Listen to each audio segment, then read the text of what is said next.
Honorable Speaker, Madam, a worthy member of the Treasury mentioned that there are 6.8% of taxpayers in India.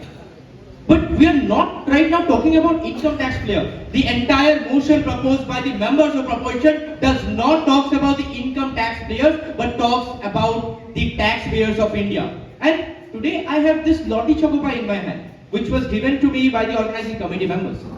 When this Lottie Chocopai was brought by the organizing committee members, they themselves have also paid an 18% GST on this Lottie Chocopai, which clearly mentions that each and every member of India who buys anything is a taxpayer, because we are not talking about income taxpayers, we are talking about the taxpayers of India.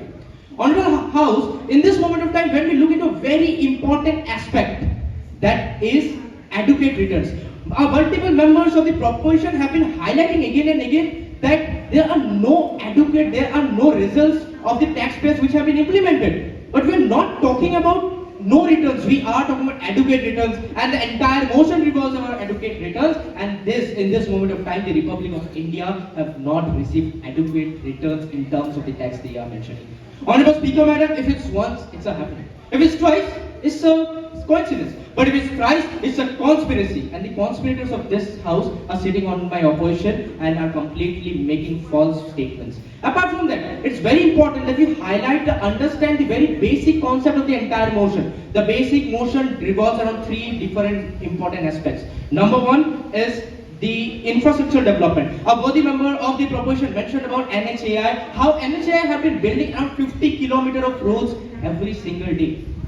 But in which section, in which region does this 50 kilometers come from? This major 72% of these 50 kilometers of road are being built in the central region of India, which clearly mentioned that the central region is getting the topmost benefits comparing to the rest of India.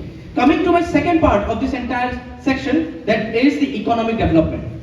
If we look at on every 100 rupees which have been given to the central government on taxes, around 10%, 10 rupees is given to Bihar, in return around 17 to Uttar Pradesh, around 1.93 to Kerala, and only 2.5 to Tamil Nadu. Here we can see that on every 100 rupees, only a few section of the entire population is getting a very huge amount. Why? Because in 1972, when the population was being granted, and based on the population which was given, most of the southern states were mentioned that they have to reduce their population. But when they reduce their population, just because of the lack of less population, now they are receiving very little amount of taxes which they should have got. Now, is this adequate? I have a question. All the members of this motion who are opposing this, is this adequate to get the taxpayers? And after hearing all these statements and hearing these changing statements of the members of proposition, if a chameleon would have been present, the chameleon would have felt insecure about his abilities.